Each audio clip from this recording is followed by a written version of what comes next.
Good morning, everybody. I hope you have all had a brilliant week. It has been a very sunny week, and I have been delighted to see the pupils and the staff out using the deck chairs and the new PSS tables and chairs in front of the hub. I think we're going to have another glorious day today and a super weekend.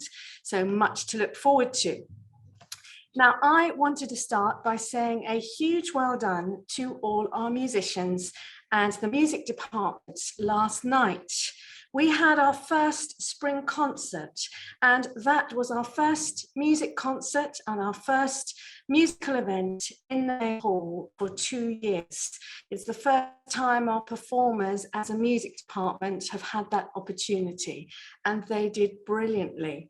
We had over half of all pupils in the junior and senior school taking part, a cast of thousands coming on and off, but it was absolutely wonderful to see so many pupils enthusiastic about music. And enjoying performing again. And I wanted to say some particular thank yous and well dones, because sports teams often we get team photos coming through, whereas musicians and those who take part, often they're in the music Mary Norton Hall, practicing away, ensembles, choirs, and some of them are the unsung heroes. And it was only when I was there last night, particularly in the pandemic, that I got to see some pupils perform live for the first time and realize just how brilliant they are.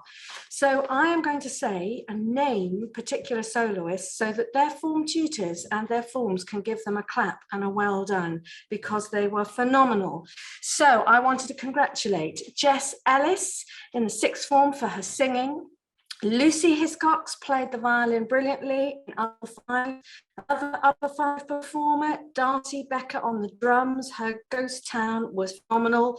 Lily Visser in upper five, she played the saxophone fantastically well. One pupil whom I had never seen perform before, and she was phenomenal. So big cheer for her and her form, please. That is Eloisa Adams on the clarinet. Absolutely fantastic.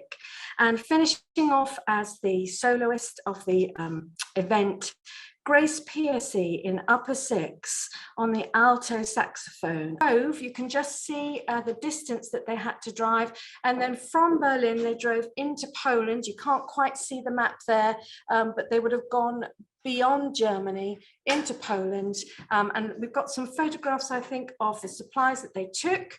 So a huge amount they managed to fit into their van. There's the van fully loaded up. They drove across. There's Frances and her dad delivering, and she said it was a really long journey, but it was so worthwhile. And seeing the difference that they could make in a small way, a very serious situation, but Frances and her family doing their bit, and I know lots of you have been in support there of supporting those refugees. So can we say well done to Frances, and thank you for sending those photos in. Now, I feel like we've got a studio audience here today, because I have a netball team here, and we all had our fingers crossed on Wednesday.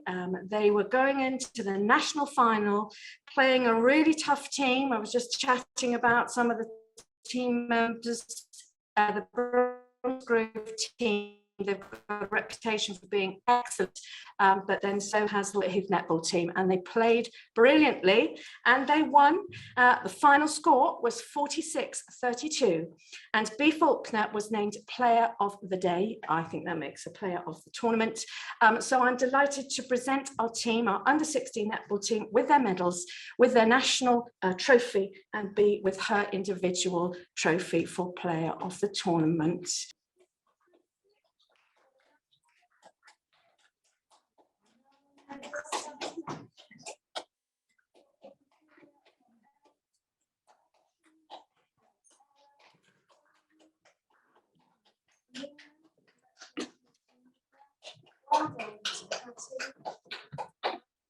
To be, stay there. Let's show everybody. This is B's trophy for individual player of the tournament. So you're going to load up your medal. There's your individual trophy.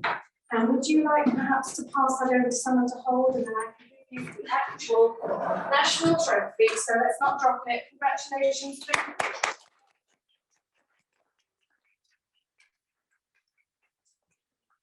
Can I say a huge thank you to Mrs. Bergen? I don't know who was more excited, the players or Mrs. Bergen, when they won, but a fantastic effort. So well done on the 16 netball team.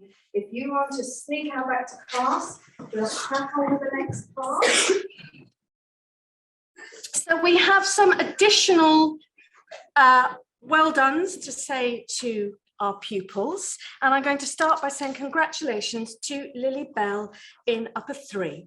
So I can hear the cheering above me. Lily is a synchronized swimmer.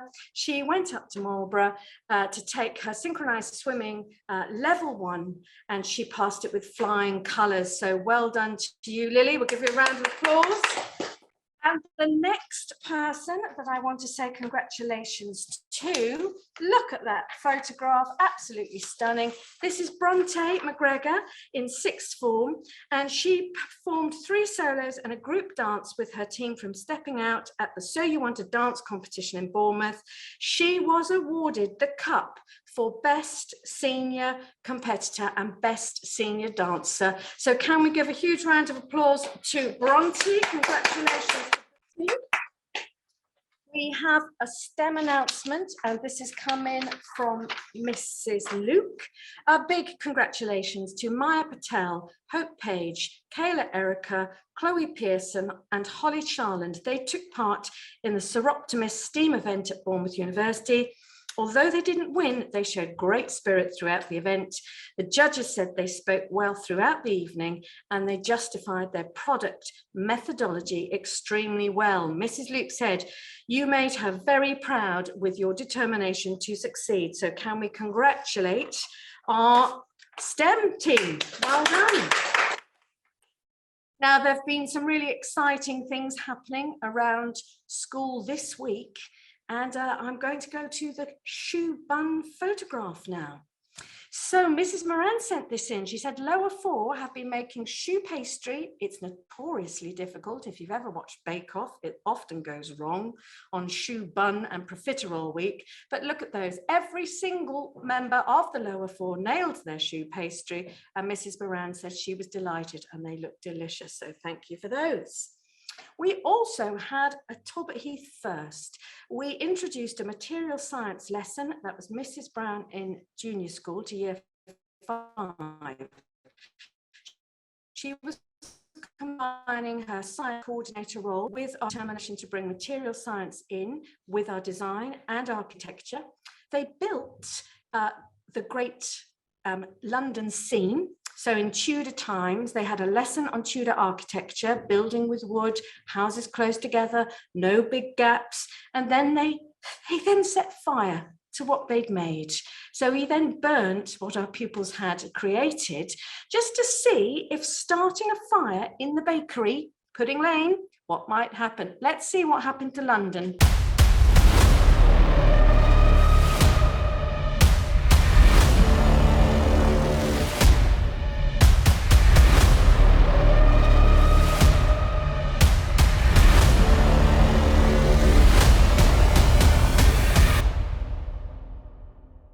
So fantastic, and they could see it firsthand how a fire in one bakery, because of the way they were building, the materials that the houses were built out of, their proximity, wiped out London, and that actually it was only the fire breaks that they put in that stopped the fire spreading and what had to be done. And after that, Georgian architecture, everything had to be built in stone. There were real regulations in terms of how they organized their streets.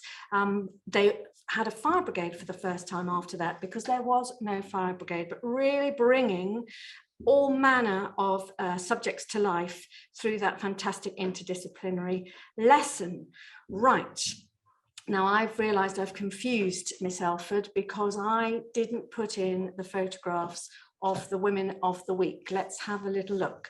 I've been talking to you about women that have made a significant contribution. Let's have a look at the first photograph that this is Malala. Hopefully There she is. I could not believe it when I saw, well, I could believe it, sadly. The Taliban in Afghanistan had promised that they would allow girls to go back to school, and they did a U-turn. The day that the girls were supposed to head back into their schools, they said no, they would not be allowed back into education. And as Malala Yousafzai said, the Taliban will keep finding excuses because they are afraid of educated girls. It's a devastating day for girls in Afghanistan. Never, ever take your education for granted. We are so fortunate here that we have the right to have an education. This school was set up so that girls could have an education and were not shut out of the education system. So we on a global scale have to keep fighting for the rights of girls and young women. So I thought everybody here at this school should see that newspaper headline. The next newspaper headline that I saw yesterday, this woman, really a bit of a hero of mine. Her name is Madeleine Albright. And let's see if the picture will come up. So Madeleine Albright, she died this week, but she fled what was then Czechoslovakia after World War II as a refugee, which links into my Monday assembly about people having to leave their homes. She then fled from Czechoslovakia and went to the United States. She became the very first Secretary of State in the United States. So that's the equivalent of the Foreign Secretary. She went around the world representing the United States, the first woman in US history to do it. And she was one of the best diplomats in the world. She was fantastic, a real hero and a pioneer. So if you're interested in politics, history, find out more about Madeleine Albright because she blazed a trail. Right, I'm going to hand over now to two of my sixth formers. They're going to tell you about the Rwanda Shoebox Challenge. Right, Neda and Bronte, over to you.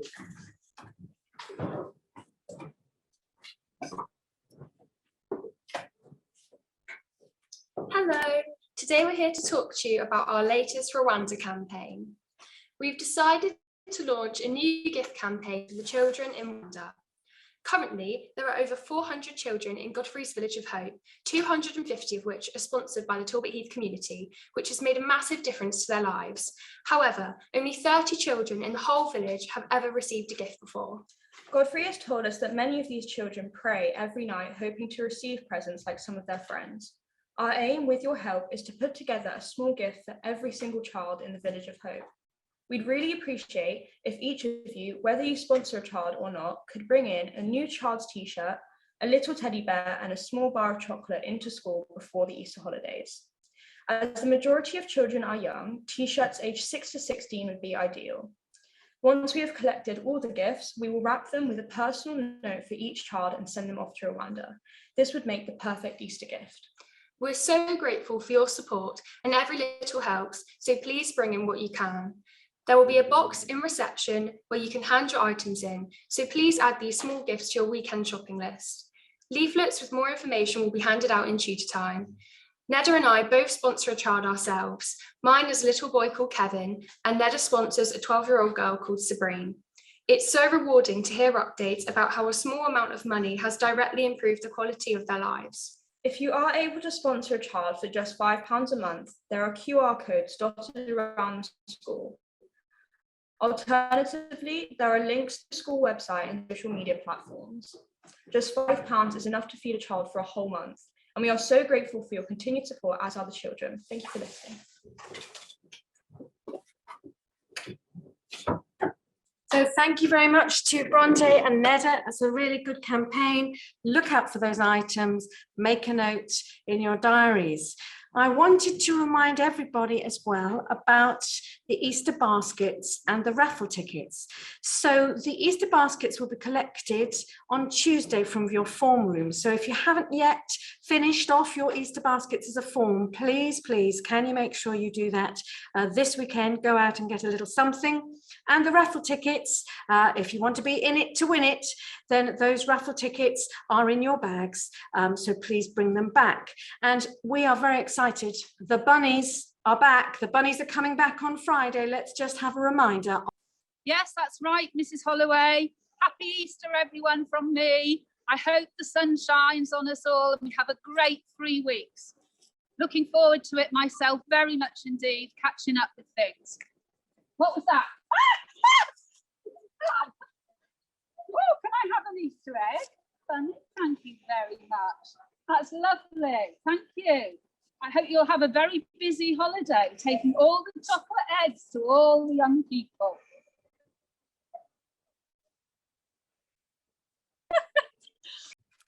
So we think there might even be more than one Easter bunny, but we're very much looking forward as a community to finishing off our Easter term on Friday with an Easter tea, Easter egg hunt in the woods, bunnies, chocolate eggs, and you're never too old, because it was a sixth form team that won the Easter egg hunt last time, I think.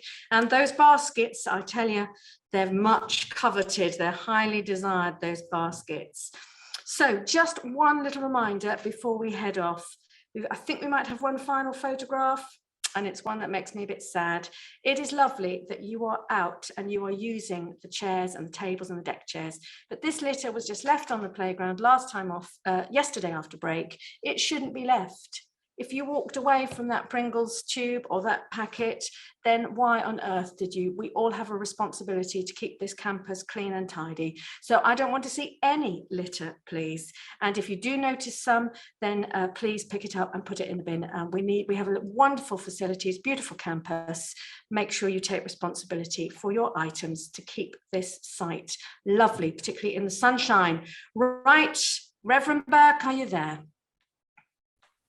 I am indeed. You've sort of overwhelmed me with things to pray about, but let's have a go.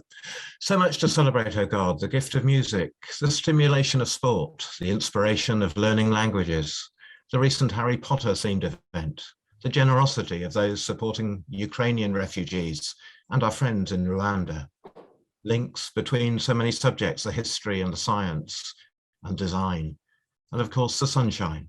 For all that is good in our lives, we thank you, O God. Amen. Amen. Have a brilliant day and a super weekend, everybody. Bye.